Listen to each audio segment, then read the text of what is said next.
ಜನ ಎಲ್ಲರ ಸ್ವಲ್ಪ ಒಳ್ಳೇದಾಗುತ್ತಪ್ಪ ಅಂದ್ರೆ, ಸ್ವಲ್ಪ ಅನುಕೂಲ ಆಗುತ್ತಂದ್ರೆ, ತಮ್ಮ ಕಷ್ಟಗಳ ಪರಿಹಾರ ಆಗ್ತಾವಪ್ಪ ಅಂದ್ರೆ ಪ್ರವಾಹದೋಪಾದಿಯೊಳಗೆ ಬರ್ಲಿಕ್ಕೆ ಶುರು ಮಾಡ್ತಾರೆ.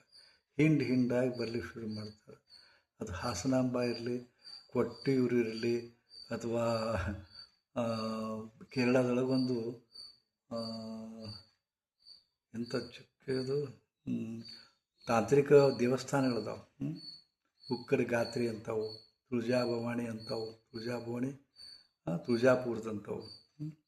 ಆನಂತರ ಗುಲ್ಬರ್ಗದೊಳಗೆ ಗನಗಾಪುರ ದತ್ತಾತ್ರೇಯ ಅಂತವು, ಏನಕ್ಕೆ ಭಾಗಮ್ಮ ದೇವತೆಯ ದೇವಾಲಯ ಇರ್ಬೋದು. ಅಲ್ಲಿ ಹೋದ್ರೆ ಸರಿ ಆಗತ್ತೆ ಅನ್ನೋದು ಸ್ವಲ್ಪ ಮನಸ್ಸಿನಾಗ ಕುಂತಾಗ ಯಾರು ಹೇಳಿದಾಗ ಚಿಡಿದು ಹೋಗ್ಬಿಡ್ತಾರೆ. ಅದು ಆಗಲಿ ಬಿಡಲಿ. ಹಂಗೆ ನಾನೊಂದಿಷ್ಟು ಯೂಟ್ಯೂಬ್ ಬಿಡ್ತೀನಿ. ಬರೀ ಒಂದು 3,000 ವಿಡಿಯೋ ಮಾಡಿದ್ದೀನಿ. ಸನಿಕ್ ಈಗ ಮಾಡ್ತಾಯಿರೋ ಈ ಚಾನಲ್ಗೆ 2,200 ಅದಾವೆ, ಮತ್ತೊಂದರಲ್ಲಿ 600 ಅದಾವೆ, ಮತ್ತೊಂದರಲ್ಲಿ 400 ಅದಾವೆ. ಹಿಂದಿ ಒಳಗೆ ಒಂದಿಷ್ಟು, ಎಲ್ಲ ಸೇರಿ 3,000ಕ್ಕೂ ಅಧಿಕ ಆಗ್ತಾವೆ. ಹೀಗೆ ಸ್ವಲ್ಪ ಜನ ನೋಡ್ತಾರೆ. ನಮ್ಮಂಥವ್ರು 1,000 ಜನ ನೋಡ್ತಾರೆ. ಅದರಾಗ ಎಷ್ಟೋ ಮಂದಿ ಯೂಟ್ಯೂಬರ್ಸದ್ದು ಯೂಟ್ಯೂಬ್ ನೋಡ್ತಾರೆ. ಅವ್ರಿಗೇನೋ ಯಾವುದು ಬರ್ತದೋ ಅವ್ರ ನಶೀಬ್ ಅದು. ಕೆಲ ಮಂದಿ ಮೋಸ ಮಾಡೋ ಯೂಟ್ಯೂಬ್ರ ಕಡೆನೂ ಹೋಗ್ತಾರೆ. ಸಿಕ್ಕೊಂತಾರೆ. ಎಲ್ಲರೂ ಹಂಗೆ ಅಂತ ತಿಳ್ಕೊತಾರೆ, ಬಿಡ್ತಾರೆ, ನಿರಾಶೆ ಆಗುತ್ತೆ. ಕೆಲವೊಬ್ರು ಯಾರೋ ಹೇಳ್ತಾರೆ ಇಂಥಲ್ಲಿ ಚಲೋ ಅದ ಅಂತ ಬರ್ತಾರೆ. ಈಗ ನಮ್ಮಲ್ಲಿ ನಾನು ಎಷ್ಟು ಅವಾಯ್ಡ್ ಮಾಡಬೇಕಂತೀನಿ ಅಷ್ಟು ಜನ ಜಾಸ್ತಿ ಬರಕತ್ತಾರೆ. ಏನು ಮಾಡೋದು? ನನಗರ ಇವೆಲ್ಲ ಬೇಕಾಗಿಲ್ಲ. ಯಾಕಂದ್ರೆ 75 ವರ್ಷ ದಾಟ್ತಾ ಬಂತು. ನನ್ನ ಬಾಲ್ಯದ 11ನೇ ವಯಸ್ಸಿನಿಂದ ನಾನು ಯೋಗವನ್ನು ಕಲಿಸ್ತಾ ತಂತ್ರಗಳನ್ನು ಮಾಡ್ತಾ ಅನೇಕ ನಿಮ್ಮ ಸಮಸ್ಯೆಗಳನ್ನ ಬಗೆಹರಿಸಲಿಕ್ಕೇ ನಾನು ಮುದ್ದಾಮ ಅನೇಕ ವಿದ್ಯೆಗಳನ್ನ ಕಲಿತೆ. ಆ ಎಲ್ಲ ಕಲಿತಾದ್ಮೇಲೆ ನೀವೆಲ್ಲ ಬರೋದು ಅತ್ಯಂತ ರೇಜಿಗೆ ತರಿಸೋ ಕಾಲದೊಳಗೆ ನನಗೆ ಬಿಡಲಾರ್ದಂಥ ಪರಿಸ್ಥಿತಿ ಬಂದುಬಿಟ್ಟದ. ಸುಮ್ಮನೆ ಕೂಡೋಕ್ಕೂ ಆಗ್ತಾಯಿಲ್ಲ. ನನಗೆ ಬೇಜಾರಾಗಿದೆ ಅಂತ ಸುಮ್ಮನೆ ಬಿಡೋದಿಲ್ಲ ನೀವು ನಮ್ಮನ್ನು. ಅನಿವಾರ್ಯ. ಸೊ ನಿಮ್ಮ ಬಂದವರ ತನು ಫೋನ್ಯಾಗ ಮಾತಾಡಿದವ್ರದ್ದು ಕಷ್ಟ ಕೇಳಿ ಸ್ಪಂದಿಸ್ತೀನಿ ನಾನು ಭಾಳ. ನನಗೆ ಸ್ವಲ್ಪ ನಿಮ್ಮ ಬಗ್ಗೆ ಕಳಕಳಿ ಬರ್ತದೆ. ನಿಮ್ಮ ಕಷ್ಟ ಪರಿಹರಿಸಬೇಕು ಅನ್ನೋ ಭಾವ ಬರ್ತದೆ. ಅದಕ್ಕೆ ಅನೇಕ ವಿದ್ಯೆಗಳನ್ನು ನಾನು ಕಲಿತದ್ದು. ನಾನು ಕಲಿತ ವಿದ್ಯೆಗಳೇ ಬೇರೆ. ಇವಾಗ ಅತ್ಯಂತ ಸರಳೀಕರಣ ಆಗಿದೆ. ತಂತ್ರೋಪಾಯಗಳು ಅತ್ಯಂತ ಸರಳೀಕೃತ ಆಗಿದೆ. ಮೊದಲಿನಂತೆ ಸ್ಮಶಾನಕ್ಕೆ ಹೋಗೋದು ಅದು ಇದು ಇಲ್ಲವೇ ಇಲ್ಲ. ಸುಮ್ಮನೆ ಮನೆಯೊಳಗೆ ಸಿಗತಕ್ಕಂಥ ಲವಂಗ, ಯಾಲಕ್ಕಿ, ಜಾಜಿಕಾಯಿ, ದಾಲ್ಚಿನ್ನಿ ಮ್ಯಾಗನ ನಡೆದದ್ದು ಗಾಡಿ ಎಲ್ಲ.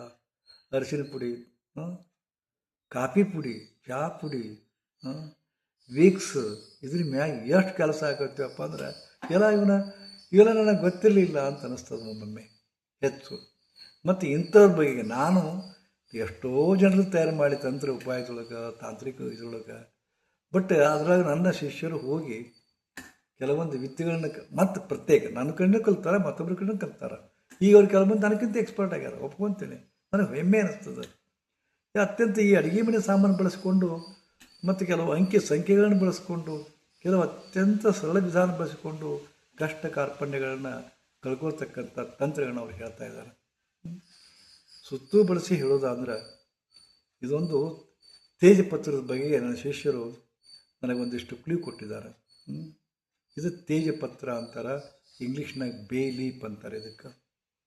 ಇದು ನೀವು ಪಲಾವ್ ಎಲೆ ಅಂತಾರೆ, ಇದಕ್ಕೆ ಪಲಾವ್ ಎಲೆ ಅಂತಾರೆ.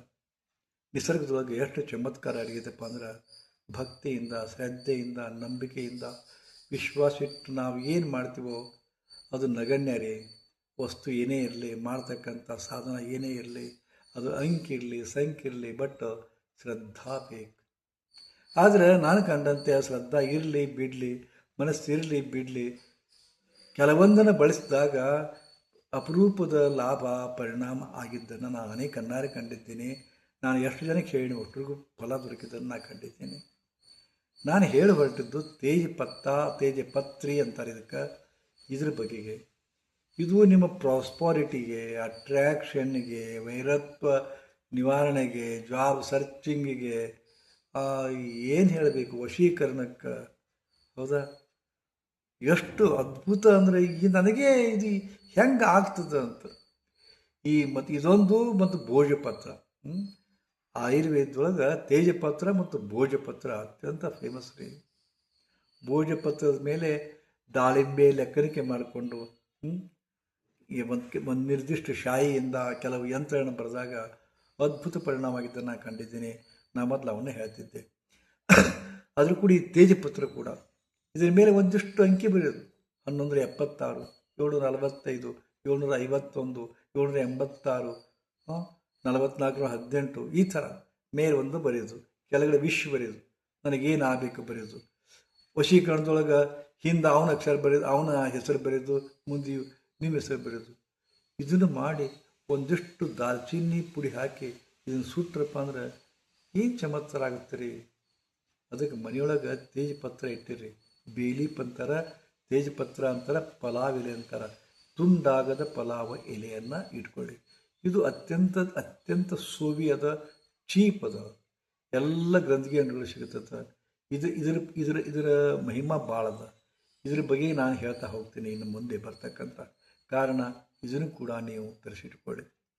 ತೇಜಪತ್ರದ ಮೂಲಕ, ತೇಜಪತ್ತ ಅಂತೀವಿ, ತೇಜಪತ್ರದ ಮೂಲಕ ನಿಮ್ಮ ಸಮಸ್ಯೆಗಳನ್ನು ನಿಖರವಾಗಿ ಹೇಗೆ ದೂರ ಮಾಡಿಕೊಳ್ಳೋದು, ಹೇಗೆ ಪರಿಹಾರ ಮಾಡಿಕೊಳ್ಳೋದು ಅನ್ನೋ ವಿಧಾನವನ್ನು ನಾನು ಮತ್ತು ಈ ನಡುವೆ ಶಾರ್ಟ್ಲಿ ಅತ್ಯಂತ ತೀವ್ರವಾಗಿ ನಿಮಗೆ ಹೇಳ್ತಾ ಹೋಗ್ತೀನಿ. ಅದಕ್ಕೆ ಇದರ ಮೇಲೆ ನಿಮ್ಮ ಸುಮ್ಮನೆ ಬೇರೆ ಬೇರೆ ಅಂಕಿಗಳಿಂದ, ಬೇರೆ ಬೇರೆ ಸಂಖ್ಯೆಗಳಿಂದ, ಬೇರೆ ಬೇರೆ ಶಾಹಿಗಳಿಂದ ಅಂದರೆ ಬಣ್ಣದ ಪೆನ್ಗಳಿಂದ ಇದರ ಮೇಲೆ ಬರೀಬೇಕಾಗ್ತದೆ. ಉದಾಹರಣೆಗೆ ಹಸಿರು, ನೀಲಿ, ಕರಿ ಮತ್ತು ಕೆಂಪು ಪೆನ್ನುಗಳನ್ನು ಅಥವಾ ಸ್ಕೆಚ್ ಪೆನ್ಗಳನ್ನು ಅಥವಾ ಏನಂತ ಅದಕ್ಕೆ ಪರ್ಮನೆಂಟ್ ಸ್ಕೆಚ್ ಪೆನ್ಗಳಿಂದ ಇದ್ರ ಮೇಲೆ ಬರೆದು ಇದನ್ನು ಸುಟ್ರಪ್ಪ ಅಂತಂದ್ರೆ ವಿಚಿತ್ರ ಪರಿಣಾಮಗಳು ಆಗ್ತವೆ. ಅದು ಹೇಳ್ತಿರಲ್ಲ, ಇದೆಲ್ಲ ಲಾಟ್ರಿ. 100ಕ್ಕೆ 20 ಮಂದಿಗೆ 30 ಮಂದಿಗೆ ಲಾಟ್ರಿ ಆಗ್ತದೆ. 80 ಮಂದಿ ಮತ್ತು ನಿರಾಶೆ ಆಯ್ತದೆ. ಆದರೆ ಸಾವಿರ ಸಂಖ್ಯೆಯೊಳಗೆ ನಮಗೆ ತಂತ್ರಗಳದಾವೆ. ಇದನ್ನು ಎಲ್ಲವನ್ನೂ ಹೇಳ್ತಾ ಹೋಗ್ತೇನೆ. ಖಂಡಿತವಾಗಿಯೂ ಅದರ 100ಕ್ಕೆ 10ರಷ್ಟು ನಿಮಗೆ ಬೆನಿಫಿಟ್ ಕೊಡ್ತಕ್ಕಂಥವು ಅದಿರ್ತಾವೆ. ಆದ ಕಾರಣ ನಿಮ್ಮ ಮನೆಯೊಳಗೆ ಇನ್ಮೇಲೆ ಸ್ವಲ್ಪ ತೇಜಪತ್ರ, ಇದು ಕೆಡೋದಿಲ್ಲ, 1 ವರ್ಷ ಇಟ್ಟರು ಕೆಡೋದಿಲ್ಲ. ಅದಕ್ಕೆ ಒಂದಿಷ್ಟು ತಂದಿಟ್ಕೋರಿ. ಇದರಿಂದ ಚಮತ್ಕಾರ, ಮಾಯಾ ಕ್ರಿಯೇಟ್ ಮಾಡ್ಬೋದು, ಸಂಪತ್ತನ್ನು ಕ್ರಿಯೇಟ್ ಮಾಡ್ಕೋಬೋದು, ಜಾಬ್ ಕ್ರಿಯೇಟ್ ಮಾಡ್ಕೋಬೋದು, ಜಾಬ್ ಆಕರ್ಷಣೆ ಮಾಡ್ಕೋಬೋದು, ನಿಮ್ಮ ಹೆಂಡತಿಯ ದುರ್ಗುಣಗಳನ್ನು ಕಳೀಬೋದು, ನಿಮ್ಮ ಹೆಂಡತಿ ಎಲ್ಲಿದ್ದರೂ ಬರುವಂಗೆ ಮಾಡ್ಬೋದು. ಅಷ್ಟು ಚಮತ್ಕಾರದ ರೀ ತೇಜಪತ್ತ, ಪಲಾವ್ ಎಲೆ. ಇದನ್ನು ತಂದಿಟ್ಕೋರಿ. ಇನ್ನು ಶಾರ್ಟಿ ಒಂದು 10-12 ದಿನದೊಳಗನ ಇವನ್ನ ನಾನು ಬಳಸ್ತಕ್ಕಂಥ ವಿಧಾನವನ್ನು ಹೇಳ್ತೀನಿ. ಸೊ ಇದಕ್ಕೆ ತೇಜಪತ್ತ ಅಂತಾರೆ, ತಿಳ್ಕೊರಿ ದಯವಿಟ್ಟು. ತೇಜಪತ್ತೆಯ ತಾಂತ್ರಿಕ ಉಪಾಯಗಳು ನಾ ಹೇಳ್ತಾ ಹೋಗ್ತೇನೆ ಅಂತ. ಶ್ರೀ ಗುರುದೇವ್.